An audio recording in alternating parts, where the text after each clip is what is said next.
नमस्कार, master stroke में आप सभी का बहुत बहुत स्वागत है। एबीपी न्यूज इस वक्त आप देख रहे हैं और मेरा नाम है रोबिका लियाकत। उत्तर प्रदेश की राजनीति बहुत दिलचस्प हो गई है। आज यूपी के मुख्यमंत्री योगी आदित्यनाथ ने गोरखपुर से नामांकन कर दिया। राजनीति के जानकार उनकी जीत सुनिश्चित बता रहे हैं, लेकिन सवाल सिर्फ योगी आदित्यनाथ के जीतने का नहीं है, बल्कि पूरे उत्तर प्रदेश में उनकी परफॉर्मेंस का है। और खास तौर पर पूर्वी उत्तर प्रदेश में योगी आदित्यनाथ से बहुत बड़े करिश्मे की उम्मीद की जा रही है, क्योंकि बीजेपी के लिए वक्त और हालात की यही जरूरत है। कैसे? सबसे पहले ये समझिए, उत्तर प्रदेश के राजनीतिक समीकरण को समझिए। पूरे उत्तर प्रदेश में विधानसभा की 403 सीटें हैं, जिनमें से पूर्वांचल में 130 है और पश्चिमी उत्तर प्रदेश में 136 सीटें हैं। इन दोनों ही क्षेत्रों में आप देखिए, जो पीला भाग है, इन दोनों ही क्षेत्रों में विधानसभा की 266 सीटें कुल मिलाकर हो जाती है। बीजेपी ने पिछली बार इन दोनों इलाकों में बम्पर जीत हासिल की थी और उसे सिर्फ इन्हीं इलाकों से बहुमत मिल गया था। पूर्वांचल से बीजेपी और उसके गठबंधन को 100 सीटें और पश्चिमी उत्तर प्रदेश से 109 सीटें मिल गई थी, यानी कुल मिलाकर 209। जबकि बहुमत के लिए आपको कितना चाहिए? 202 सीटें। इसके अलावा भी उत्तर प्रदेश में अवध है, बुंदेलखंड क्षेत्र है। अवध में 118 और बुंदेलखंड में है 19 सीटें। लेकिन अभी हम इनकी बात नहीं कर रहे हैं, अभी हम दो क्षेत्रों की बात कर रहे हैं, पश्चिम और पूरब। यानी अगर बीजेपी इस बार भी पूर्वांचल और पश्चिमी उत्तर प्रदेश में इस प्रदर्शन को दोहरा ले तो वो आसानी से सरकार बना लेगी। लेकिन बीजेपी की राह इस बार इतनी आसान नहीं लग रही है, क्योंकि किसान आंदोलन की वजह से पश्चिमी उत्तर प्रदेश में उसे कड़ी चुनौती मिल रही है और पूर्वांचल में भी अखिलेश यादव का गठबंधन है, जिसकी वजह से सीटें कम होने के पूरे चांसेस हैं। और इसीलिए बीजेपी ने मुख्यमंत्री योगी आदित्यनाथ को गोरखपुर से चुनावी मैदान में उतारा है, ताकि उनकी मौजूदगी का असर जो है वो आसपास की तमाम सीटों पर दिखे। इसका असर दिख भी रहा है। सी वोटर का सर्वे आपके सामने रखूंगी। उसमें जब ये पूछा गया कि योगी के चुनाव लड़ने से पूर्वांचल की सीटों पर असर होगा क्या, तो 49% लोगों ने, 49% लोगों ने हाँ में जवाब दिया। ना कहने वाले 37% थे और 14% ऐसे थे जिनको पता नहीं था, जिनके पास कोई जवाब नहीं था। इसीलिए ये पूछा जा रहा है कि बीजेपी क्या पश्चिम की सीटों की भरपाई पूर्वांचल से, पूरब से कर पाएगी? मास्टर स्ट्रोक की कवर स्टोरी आज इसी पर है।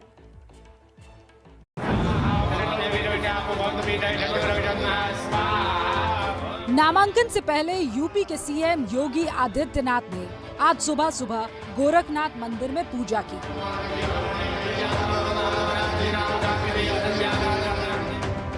बीजेपी के लिए यह बहुत बड़ा दिन था, इसीलिए खुद गृह मंत्री अमित शाह उनके नामांकन के लिए पहुंचे। अमित शाह का स्वागत करने के लिए खुद योगी आदित्यनाथ एयरपोर्ट पर गए थे। अमित शाह आए तो योगी ने भगवा गमछा पहनाकर उनका स्वागत किया। अमित शाह एक एक करके बीजेपी के नेताओं से मिले। कुछ नेताओं ने श्रद्धा अनुसार उनके पैर भी छुए। एक एक गुलाब का फूल भी उन्हें दिया गया। इसके बाद योगी आदित्यनाथ और अमित शाह दोनों गोरखनाथ मंदिर पहुंचे, जहां अमित शाह ने भी मंदिर में पूजा अर्चना की।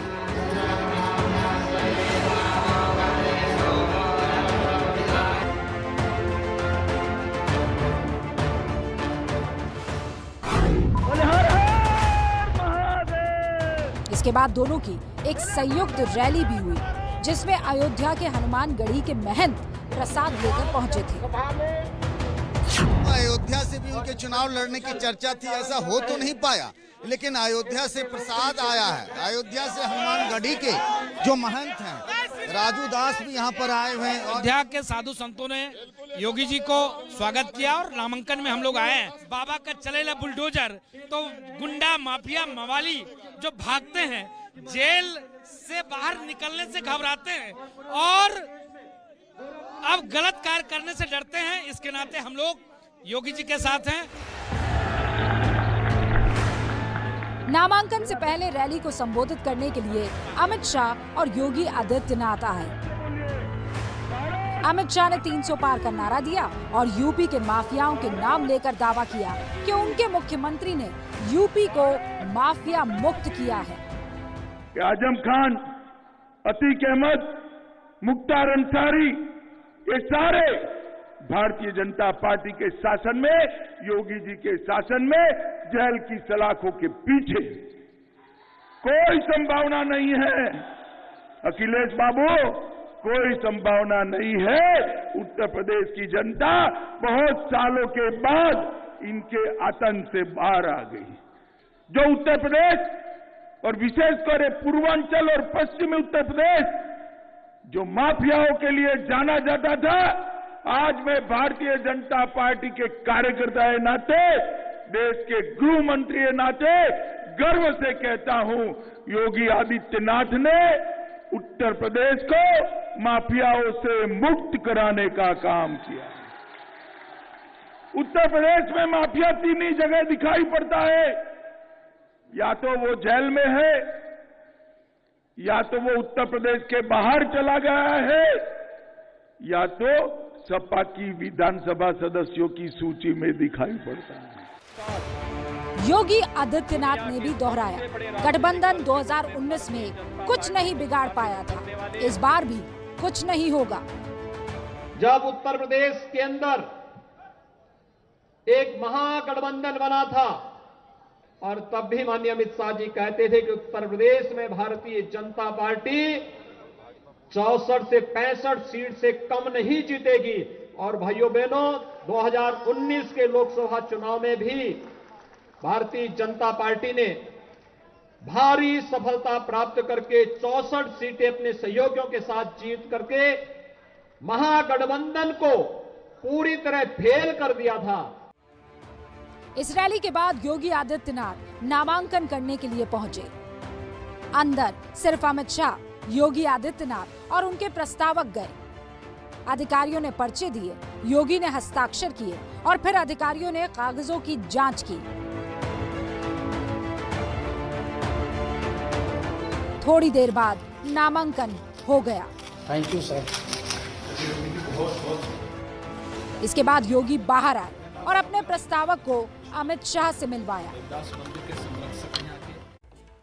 आज योगी आदित्यनाथ ने भी नामांकन कर दिया, ये आपने देखा। और समाजवादी पार्टी के अध्यक्ष अखिलेश यादव भी अपना नामांकन कर चुके हैं।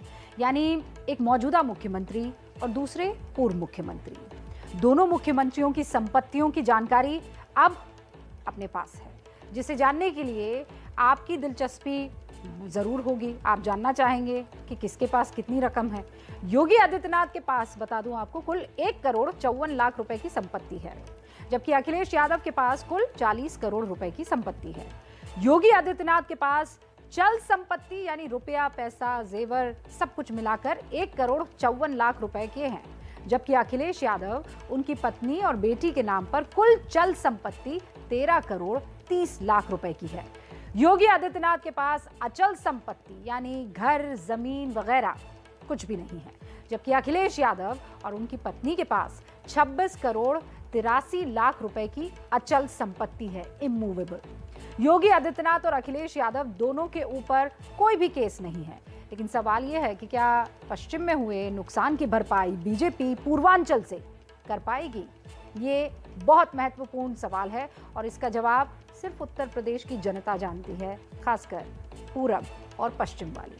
यूपी में पूरब पश्चिम के समीकरण के बाद अब बीजेपी के उस विनिंग फॉर्मूले की पड़ताल करेंगे जिसे तोड़ने के लिए अखिलेश दाव पर दाव चल रहे हैं। पश्चिमी उत्तर प्रदेश में पिछले 2 दिनों से प्रचार में जुटे अखिलेश की जुबान पर बार बार बाबा साहब भीमराव अंबेडकर का नाम आ रहा है, बार बार।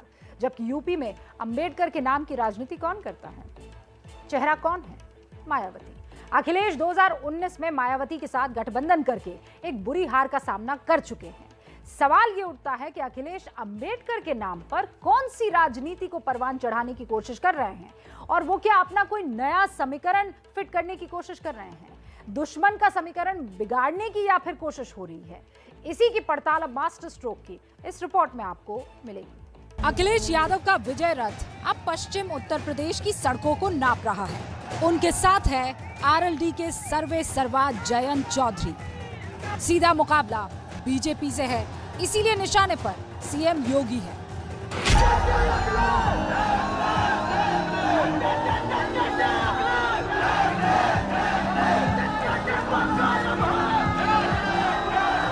वो आज कह रहे हैं कि गर्मी निकाल देंगे।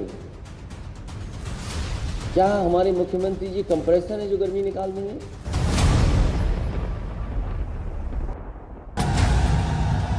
इस सियासी वाक युद्ध में अखिलेश जैन की जोड़ी एक और दाव चल रही है और ये दाव है अंबेडकर वाद का, जिसका जिक्र दोनों किसी न किसी बहाने रोज कर रहे हैं। समाजवादियों के साथ अंबेडकरवादी भी साथ आए, क्योंकि संविधान बचाना है, लोकतंत्र बचाना है, कि हम सब लोग बहुरंगी लोग हैं।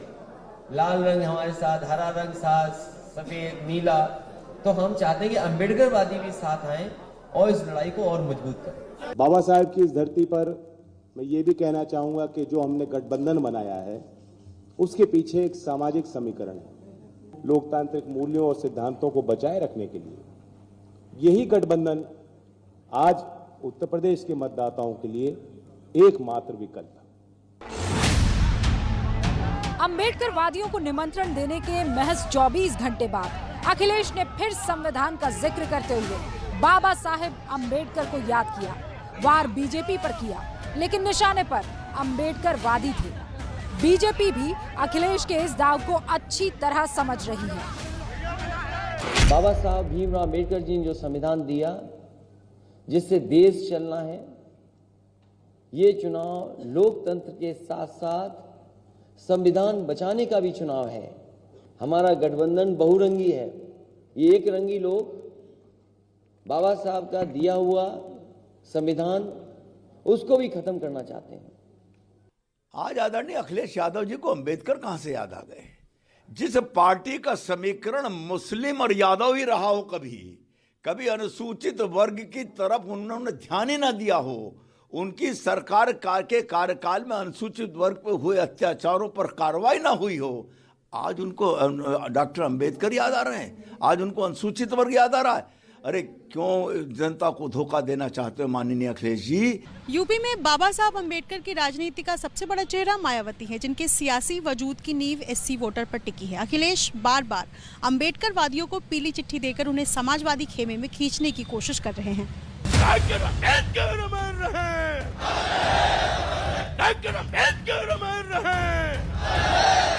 अखिलेश ने ये दाव अभी से नहीं शुरू किया, बल्कि इसकी जमीन वो काफी दिनों से तैयार कर रहे हैं। 14 जनवरी को जब लखनऊ में स्वामी प्रसाद मौर्य को पार्टी में शामिल कराया, उस वक्त भी अखिलेश ने अंबेडकरवाद का नारा बुलंद किया। अब कोई नहीं रोक सकता रफ्तार को। जब समाजवादी और अंबेडकरवादी साथ आ गए तो कोई नहीं रोक सकता। अखिलेश अंबेडकरवाद के नाम एक नई सोशल इंजीनियरिंग करने की कोशिश कर रहे हैं। उनके ये दाव बीजेपी और मायावती दोनों के खेमे में सेंधमारी का है, क्योंकि अंबेडकरवादी कहकर अखिलेश जिस वर्ग को लुभा रहे हैं, दरअसल पिछले कुछ चुनावों से यूपी में वो वर्ग बीजेपी और बीएसपी के बीच बटा हुआ। अखिलेश को अंबेडकरवादियों की याद आने के पीछे यूपी का एससी वोट बैंक है, जिसके दम पर मायावती यूपी की कुर्सी तक पहुंच चुकी है, और इसीलिए हम इस वोट बैंक का शक्ति परीक्षण करेंगे। इसके लिए एक नजर यूपी के जातीय समीकरण पर आप डालिए। यूपी में 19% वोट अगड़ी जाति का माना जाता है, जबकि ओबीसी वोट जो है वो लगभग 41% है। एससी वोट है 21% और मुस्लिम वोट इसमें जोड़िए तो हो जाता है 19%। यूपी का वोटिंग पैटर्न ये बताता है कि ओबीसी और एससी वोट बैंक दो बड़े हिस्सों में बटा हुआ है। ओबीसी के 41% में सबसे बड़ा वोट बैंक 10% है यादवों का, जबकि 31% में करीब 4 दर्जन अलग अलग जातियां आती है। इसी तरह एससी वोट में 11% जाटव है, 10% गैर जाटव वोट है, और माना जाता है कि ओबीसी का 10% यादव वोट बैंक जो है वो अखिलेश के साथ हमेशा खड़ा रहा है, और एससी का 11% जाटव हिस्सा मायावती के साथ खड़ा रहा है। असल लड़ाई गैर यादव और गैर जाटव वोट की है। 2014 से यही वोट बीजेपी की जीत का समीकरण बना हुआ है, जिसमें 19% अगड़ी जातियां, 31% गैर यादव ओबीसी और 11% गैर जाटव वोट इसमें शामिल है, और ये करीब बनकर जोड़ दीजिए बनता है 60% वोट। अखिलेश बीजेपी के समीकरण को तोड़ने की बिसात बिछा रहे हैं। बीजेपी के गैर यादव ओबीसी वोट बैंक के लिए वो पहले ही फील्डिंग सजा चुके हैं अच्छे से। इसके लिए उन्होंने चुनाव से पहले 11 पार्टियों के साथ गठबंधन बना लिया है। इसमें राजभर, पटेल, मौर्य, जाट, कुर्मी जैसे वोट पर असर रखने वाली पार्टियां शामिल हो गई हैं, छोटी ही सही। इसके सहारे वो गैर यादव ओबीसी वोट अपनी तरफ खींचने की कोशिश कर रहे हैं। अखिलेश को भरोसा है कि गठबंधन के सहारे वो बीजेपी के गैर यादव वोट बैंक की दीवार को गिरा देंगे। इसके बाद नंबर किसका आएगा? गैर जाटव एससी का। और इसीलिए उन्होंने अंबेडकरवादी को याद करना या बार बार उसे दोहराना शुरू किया है। इस सिक्के का दूसरा पहलू भी तो समझिए। 2019 का लोकसभा चुनाव, जब यूपी में अखिलेश ने मायावती के साथ मिलकर चुनाव लड़ा, इसमें बीएसपी को तो जबरदस्त फायदा हुआ। 2014 में 0 सीट जीतने वाली मायावती 10 सीटों पर जीत गई, लेकिन अखिलेश को जबरदस्त नुकसान हुआ। 2014 में 5 सीटों से उनकी टैली 1 सीट भी आगे नहीं बढ़ पाई, 1 सीट भी। 2019 में अखिलेश मायावती का गठबंधन कागज पर बहुत मजबूत नजर आ रहा था, लेकिन नतीजे तो बिल्कुल उलट आए। अब एक बार फिर से अखिलेश एससी वोट बैंक को लुभा रहे हैं, जरूर लुभा रहे हैं, लेकिन इस बार बैकडोर से, फ्रंट नहीं।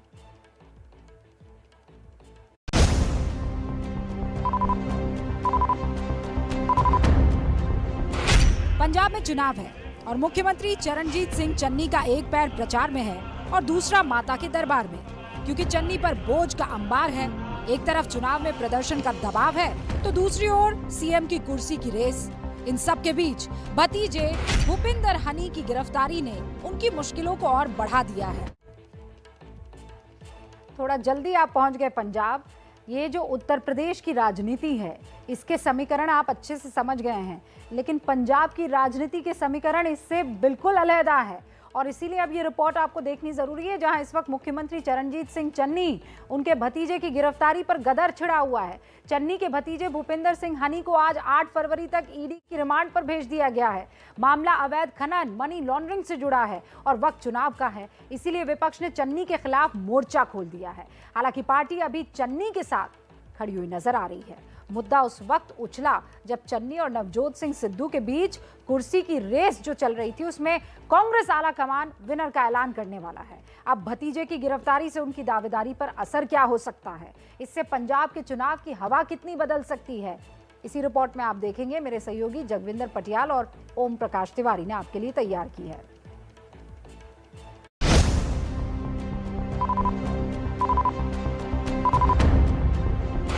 पंजाब में चुनाव है और मुख्यमंत्री चरणजीत सिंह चन्नी का एक पैर प्रचार में है और दूसरा माता के दरबार में, क्योंकि चन्नी पर बोझ का अंबार है।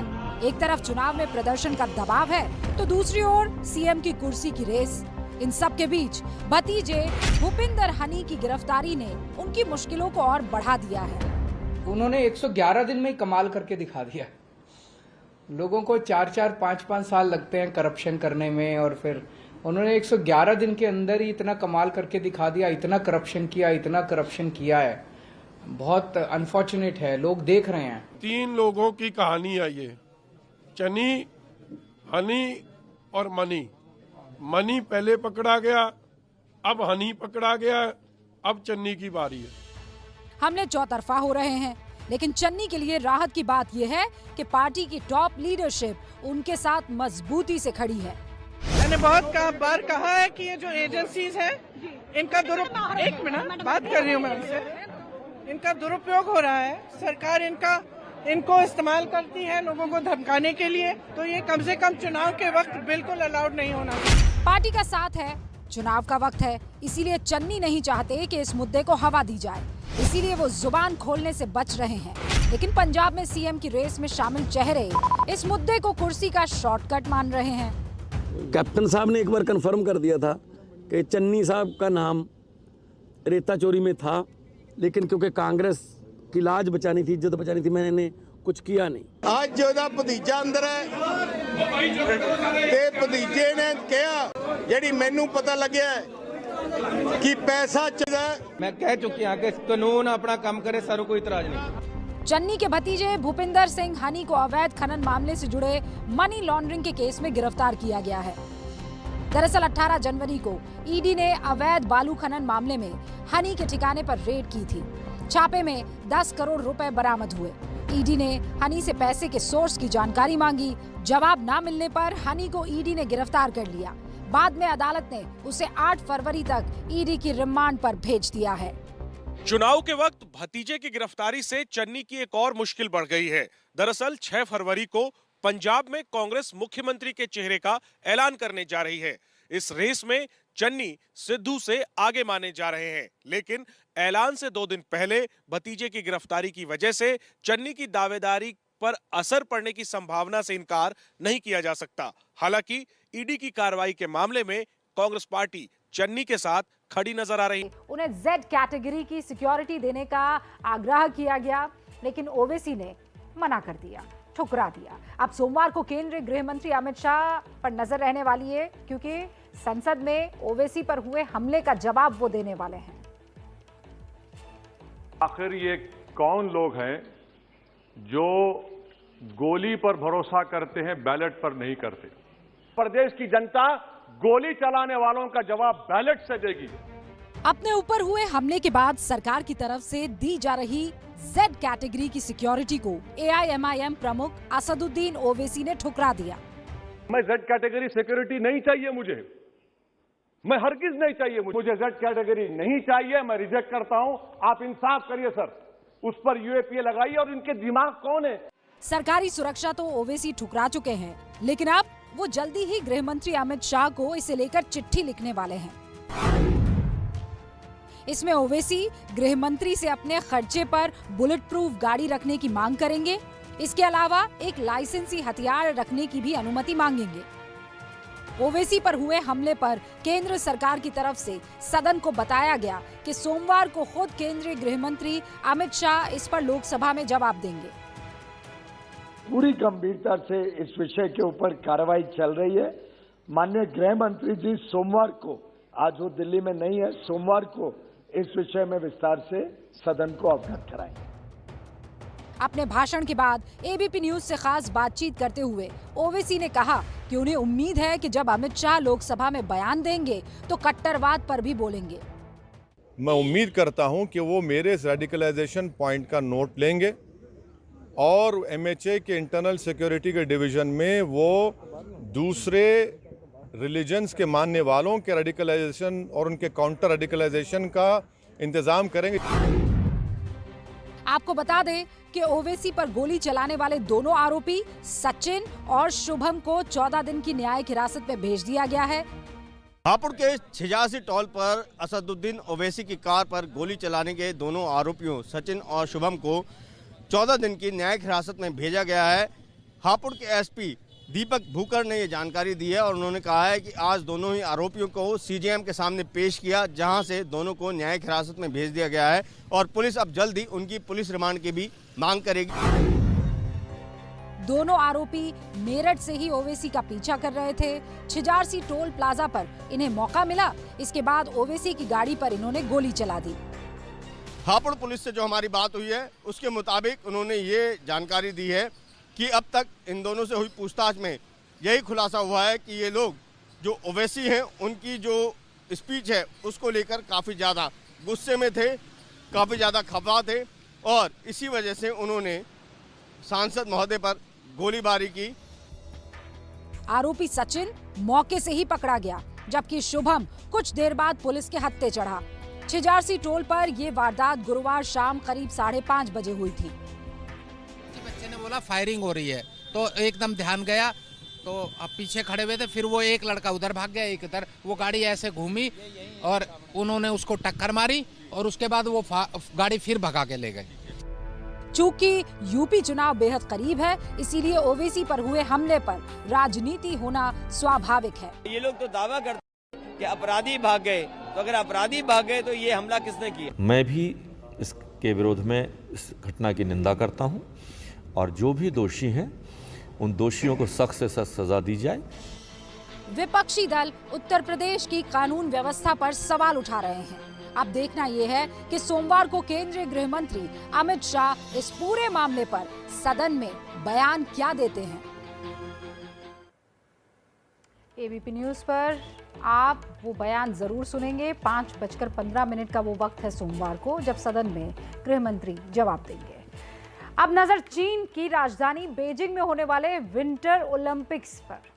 क्योंकि शुरुआत हो चुकी है, लेकिन यहां पर चीन ने एक ऐसी हरकत की है जिससे भारत का नाराज होना लाजमी है। भारत ने न सिर्फ अपनी नाराजगी जताई है, बल्कि करारा जवाब दिया है। विंटर ओलंपिक का डिप्लोमैटिक बॉयकॉट कर दिया है।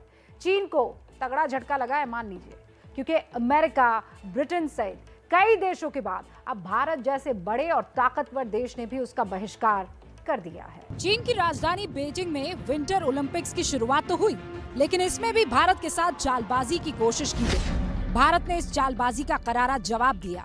भारत ने राजनयिक तौर पर चीन में हो रहे विंटर ओलंपिक का बहिष्कार कर दिया है। It is indeed regrettable that the Chinese side has chosen to politicize an event like the Olympics. I wish to inform that our charge d'affaires of the Embassy of India in Beijing will not be attending the opening or the closing ceremony of the Beijing 22 Winter Olympics. दुनिया भर में तमाम विरोधों के बावजूद भारत ने चीन में हो रहे विंटर ओलंपिक को अपना समर्थन दिया था। इसके बाद चीन ने भारत के कदम की तारीफ भी की थी। चीन के सरकारी अखबार ग्लोबल टाइम्स ने बाकायदा इसकी जानकारी अपने आर्टिकल में दी थी। लेकिन जैसा कि चीन की आदत रही है, पीठ में छुरा भोंकना, इस बार भी उसने वही किया। भारत के बहिष्कार करने की इकलौती वजह है ये शख्स। इसका नाम ची फबाओ है। ये चीनी सेना का वही अधिकारी है जिसकी वजह से गलवान घाटी में भारतीय और चीनी सैनिकों के बीच खूनी संघर्ष हुआ था। भारतीय जवानों ने इसकी जबरदस्त पिटाई की थी। इसके बाद किसी तरह इसकी जान बची थी। हफ्तों तक अस्पताल में रहा, तब जाकर ये ठीक हुआ। चीन की सरकार से जब इसे विंटर ओलंपिक का टॉर्च बेरर बनाया गया तो भारत ने आपत्ति दर्ज की, राजनयिक तौर पर इसका बहिष्कार कर दिया। जाहिर है चीन ने इसे हीरो के तौर पर पेश कर अपनी जनता के बीच डैमेज कंट्रोल करने की कोशिश की है। दरअसल बीजिंग विंटर ओलंपिक पर शुरू से ही विवाद चला आ रहा है। अलग अलग मुद्दों को लेकर दुनिया के कई देश इसका राजनयिक बहिष्कार पहले ही कर चुके हैं। भारत के अलावा बहिष्कार करने वाले देशों में America, Britain, Canada, Australia, Denmark, Belgium, Kosovo, Lithuania और एस्टोनिया शामिल हैं।